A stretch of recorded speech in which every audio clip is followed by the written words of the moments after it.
Hello everyone, hope you're doing well. During the Meteor event, I've been able to spade a bunch of vehicles already, one of them being the AJS 37. This is one of the attack Viggens. It's more designed for CAS, but I grind these vehicles out in a realistic just because I find it a little bit more fun than doing it in ground. And also at the same time, in order to make these things work in ground, you need to get the better modifications, such as the Mavericks, in order for them to work. So I'd be sat there for hundreds of battles trying to bomb things with weird stuff. Where in the AJS 37, in a realistic, it actually does have a pretty good air-to-air armament, so we can just do that, grind out the other stuff, and then kind of go from there. So this is the second Viggen that I've spaded. The first one I spaded was the AJ37, the other attack Viggen. The next one I'm going to do is the J37C, which I've heard a lot of very, very good things about, and then probably the J37D after that, and so on and so forth. The big difference between pretty much all the Viggens are what they have access to in terms of armament. The AJs do not have an internal gun, and also they don't get access to stuff like semi-active radar homing missiles. They only get IR missiles, and then they get extra kind of CAS elements. So for example, the AJS-37 gets the RB-75 and the RB-75T. These are the Mavericks, but it also gets AM9Ls in the form of the RB-74s, which are the AM9Ls. Sweden just likes renaming stuff. So basically, you have the same platform all the way through. The thing that changes is the armaments. So when you're playing these kind of lower BR Viggens, you still have a really, really good platform in the form of the engine, in the form of your maneuverability, and also in the form of the radar. The radar on the AJS-37 and the AJ-37 is nuts. It is a crazy radar to have at 11.0 and also at 10.3. It has the TWS mode, it has PD, it has a great scope on it. You're able to just see everything, and therefore, if you know how to read it, you can actually, across the board, just really be able to have a great time with knowing where the battlefield is without having to spot anybody or without having to see anybody. This means that with the speed that this vehicle gives you, with its massive engine, the Fligmotor RM8A, you can set up so much stuff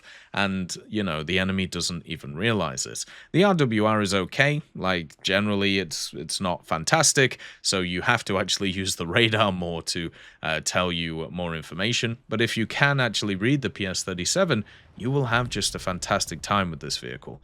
Now, number one thing though, since this thing has a massive engine, and also great flight characteristics, it drinks fuel. Even when you're stock in this vehicle, you need to have the fuel tank, and you need to have the fuel tanks on this thing.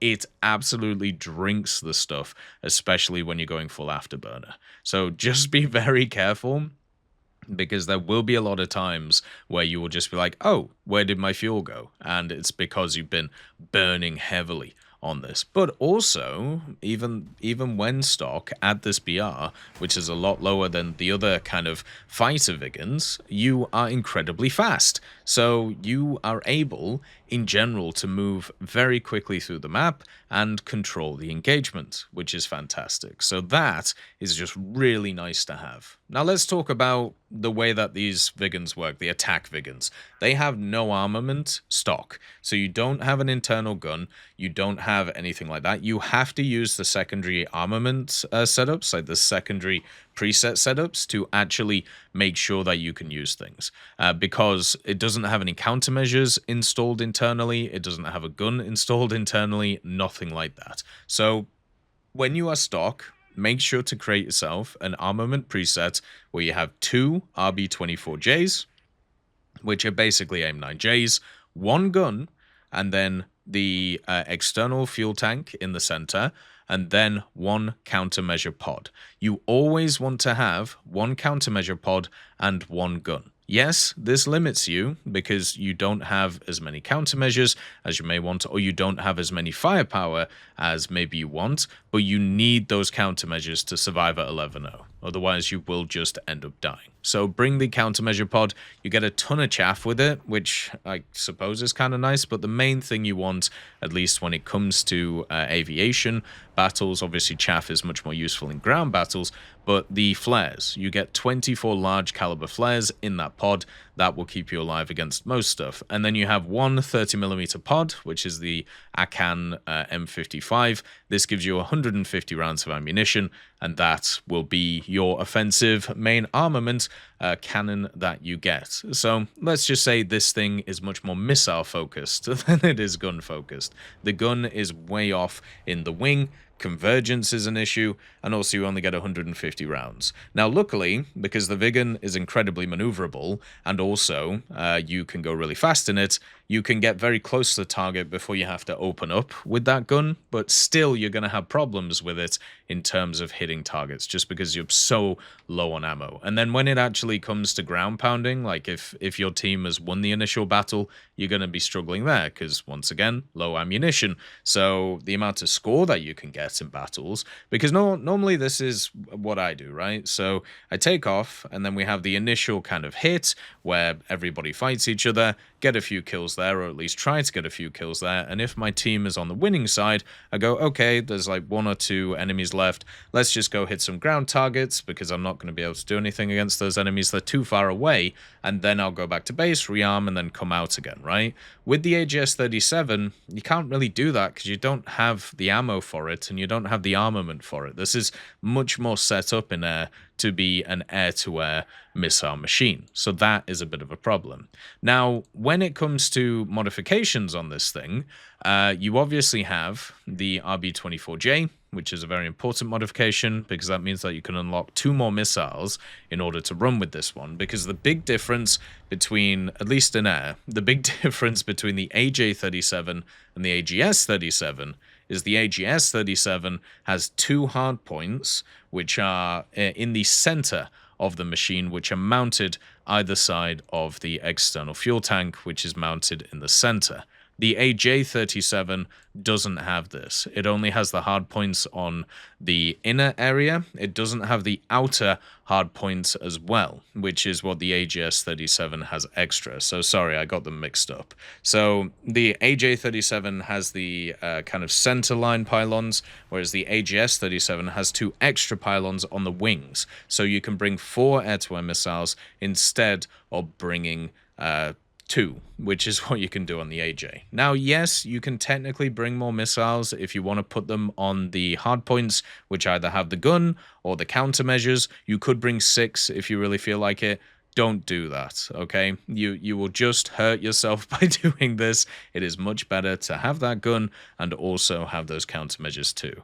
So the AGS can bring 2 extra missiles, and you have access to AM9Ls, which sounds really good, right? It is a rank 4 modification, kind of annoying, but you know, you can get it done.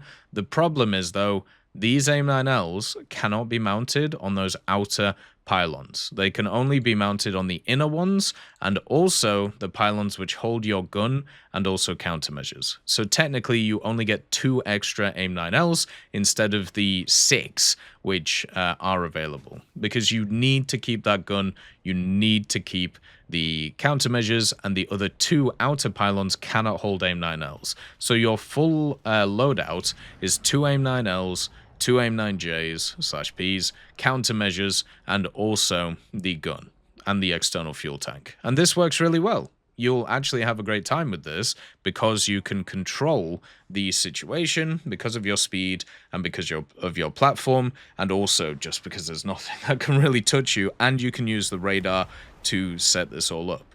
But it does feel limiting because of how much potential this vehicle has in terms of weaponry, but you have one arm tied behind your back because of how the hard points are set up on it. Now, from a ground forces point of view, this thing has the Mavericks. It's able to bring 4 of them. It's going to be great. You know, they're as simple as that. But from an air point of view, it's also incredibly fun to do. And the main thing that this vehicle has taught me is I'm really looking forward to the J37C, which is the first fighter Viggen in the actual tech tree. Because that one, you don't have to do any of these silly things to bring a useful armament. Instead, you can straight up just, bring all the missiles that you want and, bring all the stuff. You can bring the 2 DFs, and then you can bring the good old RB-24Js too. So you don't have to do any of these silly things to try and keep your armament balanced. It's all set up for you, right? Which just is a lot more nicer. But with the AJS, you have to do these weird stuff. I did enjoy it though. I had a great time with it. I think the AJ is probably in a slightly better position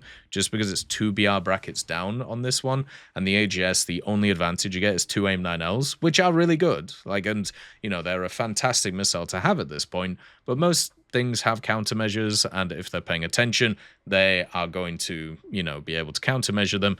But I would say the AJ is just in a nicer place because you still have the same flight model at 10.3 that you do at 11.0. So it's going to perform better against most of the stuff that you face. And also, you don't get into that wonderful F4S bracket that you see every so often.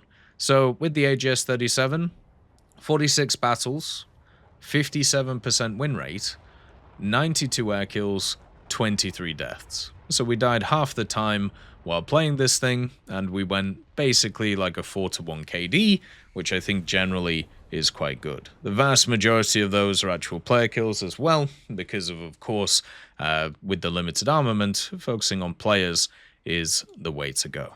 As always, I hope you have a wonderful day, and I'll see you next time.